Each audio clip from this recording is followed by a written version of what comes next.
I warmly welcome you all to our first regular quarterly consultative meeting for this year. On behalf of the Commission, let me start by wishing you all a happy and blissful New Year. On another happy note, let me congratulate my friend and brother, Comrade Chris Isiguzo, on his re-election as President of the Nigeria Union of Journalists at its 7th Triennial Delegates Conference, which was held, I believe, in Umuahia in October last year. We appreciate the existing strong partnership between the Commission and the NUJ under Chris Isiguzo's leadership. We also look forward to strengthening this partnership, especially as we continue to conduct more off-cycle and by-elections this year and implement critical activities towards the 2023 general elections, which is just 393 days away. Some of the critical preparations for the 2023 general election must be concluded this year. For instance, the continuous voter registration, which commenced in June last year, has entered the third quarter. As at Monday, 17th January 2022, a total of 8,260,076 eligible Nigerians commenced the online registration, completed the registration physically, applied for transfer to new voting locations, requested for replacement of their permanent voters' cards, the PVCs, and updated their voter information records. The Commission has been publishing weekly progress reports of the exercise, including analysis of the distribution of online and completed registrations by age group, occupation, gender, and disability. Since the exercise commenced in June last year, the Commission has so far published 36 weekly reports which show a consistent pattern of young Nigerians between the ages of 18 and 34 constituting the largest majority of registrants. In terms of occupation, students constitute the largest majority of registrants, which is consistent with the dominance of young people as voters in Nigeria. There is a lot of information for public enlightenment and sensitization. We seek the support of media organizations in this regard. Related to the issue of voter registration in the issuance of the PVCs, we are aware that Nigerians want to know when their PVCs will be available for collection. We appreciate the role of media organizations in encouraging and mobilizing eligible Nigerians who have not voted or who have not registered to do so.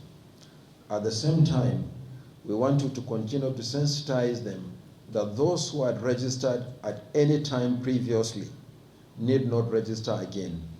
And for those who have completed their registrations, the Commission is right now undertaking the most comprehensive cleaning up of the data to ensure that only eligible citizens are added to the voters' register for the 2023 general elections. We are seeing revelations of a large number of Nigerians registering more than once. We will share our findings with you very soon. The actual dates for the collection of the PVCs nationwide will also be announced very soon, but we really need to complete the cleaning up of the data that we have. And as I said, we are seeing some trend that we'll share with you. In the next 23 days, that is on the 12th of February 2022, a major end-of-tenure election will hold in the Federal Capital Territory to elect 6 area council chairmen or chairwomen and 62 councillors. This will be followed by 2 governorship elections in Ekiti State on 18th June 2022 and Osun State on 16th July 2022. Party primaries for the Ekiti State governorship election are scheduled for the 4th to the 29th January 2022. For the Osun State governorship election, primaries will hold from 16th February to 12th March. In the case of Ekiti State, all 18 political parties have indicated their intention to participate in the election and have already served the mandatory notices for their primaries to elect their candidates as required by law. The Commission's preparation for the 3 off-season elections is one of the issues that we'll discuss at this meeting. In addition to the end of tenure elections, 6 by-elections are scheduled to hold on Saturday, 26 February 2022 in Cross River, Imo, Ondo, and Plateau states. The detailed timetable is already uploaded on our website and social media platforms. Hard copies are also included in your folders for this meeting. However, 3 by-elections are still pending.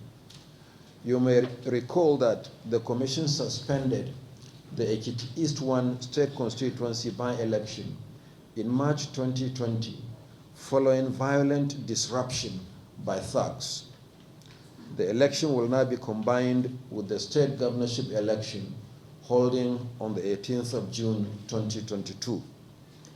The date for the Shinkafi state constituency by-election in Zamfara State will be announced after a thorough review of the security situation in the area, while the Commission awaits the declaration of vacancy by the Kaduna State House of Assembly in respect of the Giwa West state constituency.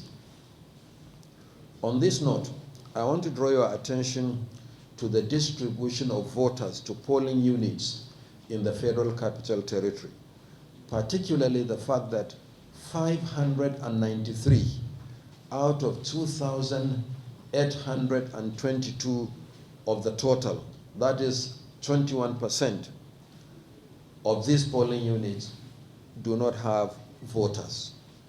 This is because voters failed to take advantage of the expansion of access to transfer to these new polling units.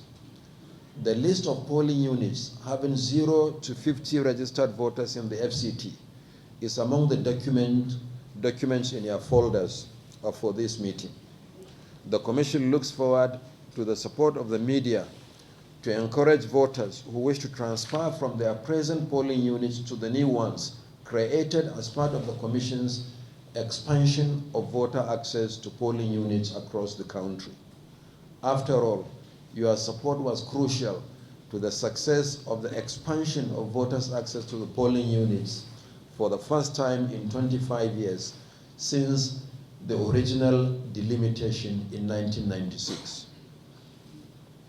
For emphasis, the bimodal voter accreditation system will be deployed in the FCT area council elections, which is the second major election after the Anambra governorship election held in November last year. The 68 constituencies cover extensive urban and rural locations, sharing border with 5 states in the north central and northwestern parts of the country. This is yet another opportunity to pilot the efficacy of the BVAS in a different geographical, geopolitical, and electoral context. The same technology will be deployed in all forthcoming elections across the country. Similarly, for all elections going forward, polling unit results will be uploaded in real time on the INEC result viewing portal, the IREV. As we commence our first regular consultative meeting for the year, let me once again wish you a happy new year, and for the NUJ President and his team, a successful tenure. I thank you all and God bless.